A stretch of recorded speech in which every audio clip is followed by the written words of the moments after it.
नारद के श्राप के कारण भगवान विष्णु ने लिया था राम रूप में जन्म।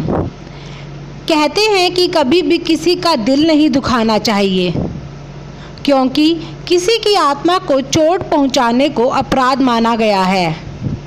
नियति इस पाप का दंड सबको समान रूप से देती है।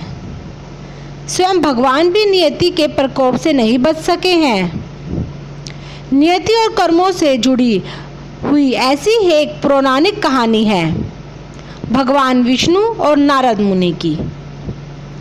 देव ऋषि नारद को एक बार इस बात का अभिमान हो गया कि कामदेव भी उनकी तपस्या और ब्रह्मचर्य को भंग नहीं कर सकते। नारद जी ने यह बात शिवजी को बताई। देव ऋषि के शब्दों में अहंकार झलक रहा था।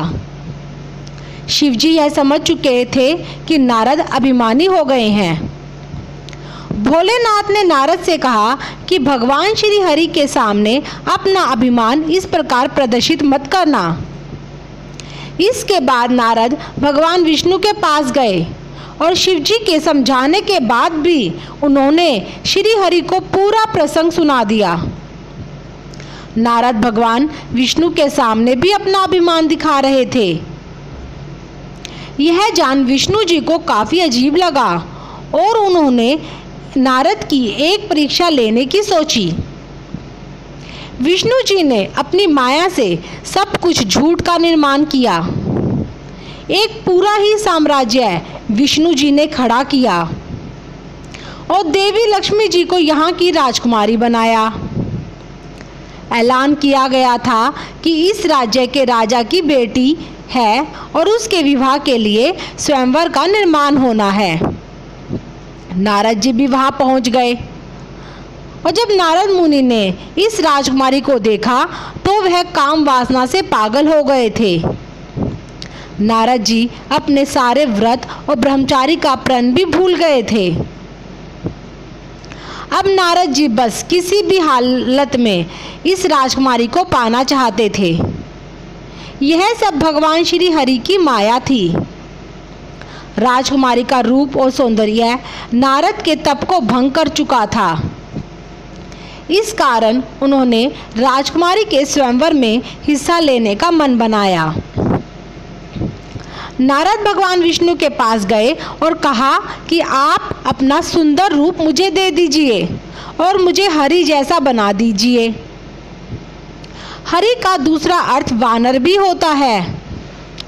नारद ये बात नहीं जानते थे। भगवान ने ऐसा ही किया। लेकिन जब नारद मुनि स्वयंवर में गए तो उनका मुख वानर के समान हो गया था। उस स्वयंवर में भगवान शिव के 2 गण भी थे। वे यह सभी बातें जानते थे और ब्राह्मण का वेश बनाकर यह सब देख रहे थे।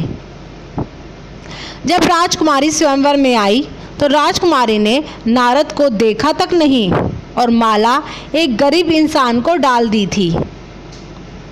यह गरीब और कोई नहीं था बल्कि खुद विष्णु थे। अब नारद जी पूरी तरह से टूट गए थे कि पहली बार किसी से प्यार हुआ था और उसका अंजाम भी यह हुआ। यह देखकर शिवगण नारद जी की हंसी उड़ाने लगे और कहा कि पहले अपना मुख दर्पण में देखिए। तभी वह एक नदी में अपना चेहरा देखते हैं।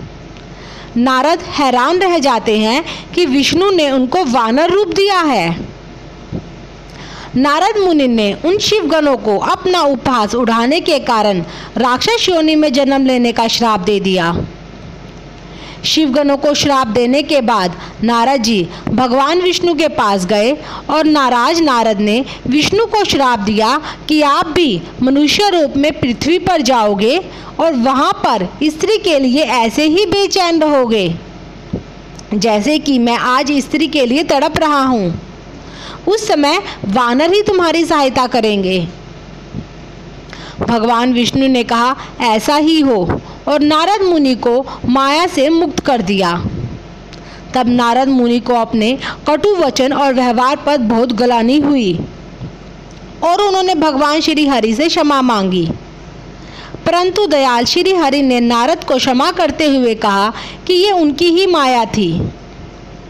इस प्रकार नारद के दोनों श्राप फलीभूत हुए और भगवान विष्णु को राम रूप में जन्म लेकर अपनी पत्नी सीता का वियोग सहना पड़ा, जबकि शिवगणों ने राक्षस योनि में जन्म लिया।